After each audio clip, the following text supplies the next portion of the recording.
안녕하세요. 천천히 읽는 고전입니다. 오늘은 미들마치 3장을 함께 읽어보겠습니다. 말해주오 여신이여. 그때 어떤 일이 일어났는지. 라파엘, 그 친절한 대천사가. 하와는 그 이야기에 귀를 기울였고 그토록 고귀하고 기이한 것을 듣고는 찬탄하며 깊은 묵상에 잠겼다. 이 인용문은 밀턴의 신라권에서 가져온 구절입니다. 천사 라파엘이 하와에게 거대한 세계와 인간의 운명에 대해 이야기하고 하와는 그 이야기에 깊이 매료됩니다. 그리고 바로 이것이 3장의 도로시아 모습과 정확히 겹쳐집니다. 도로시아는 카소본 씨의 말을 들으며 마치 더 높은 세계의 문이 열리는 듯한 감각을 느낍니다. 그녀는 단순히 한 남자에게 호감을 느끼는 것이 아닙니다. 그녀는 위대한 정신을 만나고 있다고 믿습니다. 3장 초반에서 조지 엘리엇은 도로시아의 마음이 어떻게 카소본에게 끌려가는지를 아주 세밀하게 보여줍니다. 카소본은 젊지도 않고 외모가 매력적인 사람도 아닙니다. 실리아는 언니가 왜 그런 사람에게 관심을 갖는지 이해하지 못합니다. 오히려 카소본의 침침한 얼굴과 메마른 분위기를 불편하게 느끼죠. 하지만 도로시아에게 그는 전혀 다르게 보입니다. 그녀는 카소본의 마음을 깊고 넓은 저수지처럼 느낍니다. 겉으로는 조용하고 차가워 보여도 그 안에는 엄청난 사유와 지식, 신앙이 흐르고 있다고 믿는 것이죠. 카소본 역시 도로시아에게 자신의 연구를 설명합니다. 그는 세상의 모든 신화와 종교, 철학 체계가 사실은 하나의 진리를 향하고 있다는 거대한 연구를 하고 있습니다. 모든 신화의 열쇠 같은 작업이라고 할 수 있죠. 문제는 그 연구가 지나치게 방대하고 추상적이라는 것입니다. 하지만 도로시아는 오히려 그 점에 압도됩니다. 그녀는 생각합니다. 이 사람은 단순한 학자가 아니야. 신앙과 지성을 함께 가진 사람이야. 당시 많은 남성 지식인들이 학문과 현실적 성공을 추구했다면 도로시아는 카소본 안에서 거의 수도자 같은 경건함을 봅니다. 그래서 그녀는 점점 더 그를 존경하게 됩니다. 그런데 조지 엘리엇은 이 장면을 완전히 낭만적으로만 그리지 않습니다. 오히려 독자는 점점 미묘한 불안을 느끼게 됩니다. 왜냐하면 카소본의 연구는 실제로는 너무 오래되고 지나치게 고립되어 있으며 현실과 연결되지 못한 학문처럼 보이기 때문입니다. 그는 끊임없이 메모를 하고 엄청난 자료를 모으지만 정작 무엇을 완성하고 있는지는 흐릿합니다.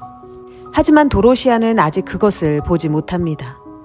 그녀는 카소본의 가능성을 사랑하고 있습니다. 아직 완성되지 않은 위대한 정신, 아직 세상에 드러나지 않은 진리를 믿고 있는 것이죠. 3장에서 특히 중요한 부분은 도로시아가 결혼을 어떤 의미로 생각하는지가 드러난다는 점입니다. 그녀는 평범한 결혼을 원하지 않습니다. 사교와 파티, 옷과 장신구 속에서 살아가는 삶을 경멸합니다. 그녀는 누군가의 아내가 되기보다 더 큰 목적을 함께 이루는 동반자가 되고 싶어 합니다. 그래서 그녀는 생각합니다. 내가 카소본 씨를 도울 수 있다면? 그녀는 그의 연구를 정리하고 곁에서 배우고 그의 정신세계를 함께 이해하는 삶을 꿈꿉니다. 즉 도로시아에게 결혼은 사랑의 감정보다 사명에 더 가깝습니다. 이 장에서 또 중요한 인물이 등장합니다. 바로 제임스 채텀경입니다. 채텀경은 도로시아를 좋아합니다. 그는 부드럽고 친절하며 성실한 청년입니다. 그리고 무엇보다 도로시아의 관심사를 이해하려 애씁니다.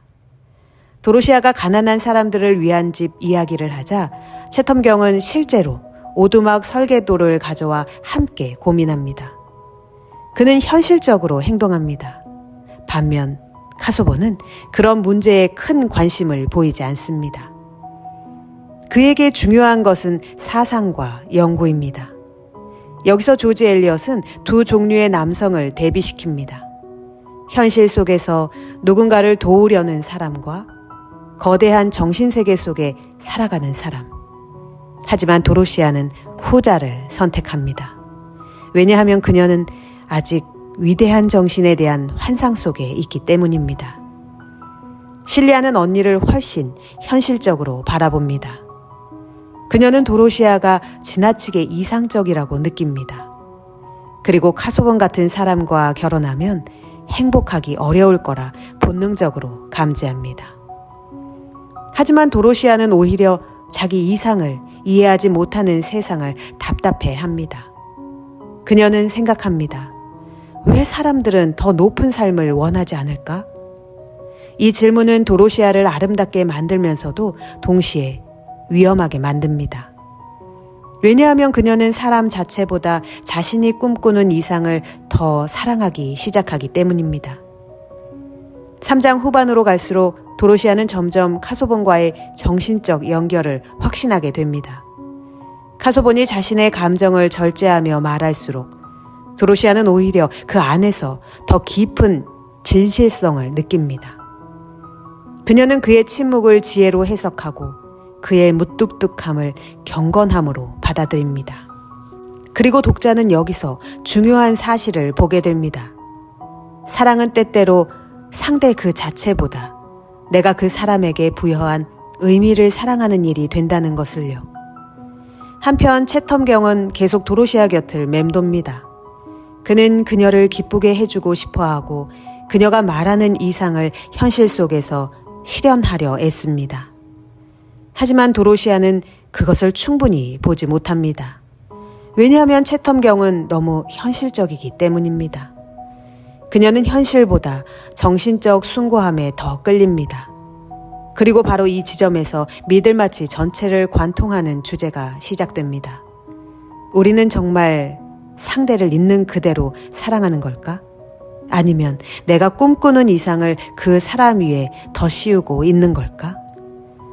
3장은 겉으로 보면 조용한 대화와 사색으로 이어지는 장입니다. 하지만 그 안에서는 아주 중요한 감정의 흐름이 시작되고 있습니다. 도로시아는 자신의 인생 방향을 결정할 선택 앞에 서 있고 그 선택은 앞으로 그녀의 삶 전체를 바꾸게 됩니다. 그리고 조지 엘리엇은 아주 조용한 문장들 속에서 한 젊은 여성이 위대한 삶을 꿈꾸며 어떤 환상 속으로 걸어 들어가는 순간을 보여줍니다. 오늘은 여기까지 함께 읽겠습니다. 다음 장에서는 도로시아와 카소본의 관계가 더욱 가까워지고 주변 인물들이 그 관계를 어떻게 바라보는지, 그리고 미들마치라는 작은 사회 안에서 사람들의 욕망과 시선이 어떻게 얽혀가는지를 이어서 읽어보겠습니다. 오늘도 함께 해주셔서 고맙습니다.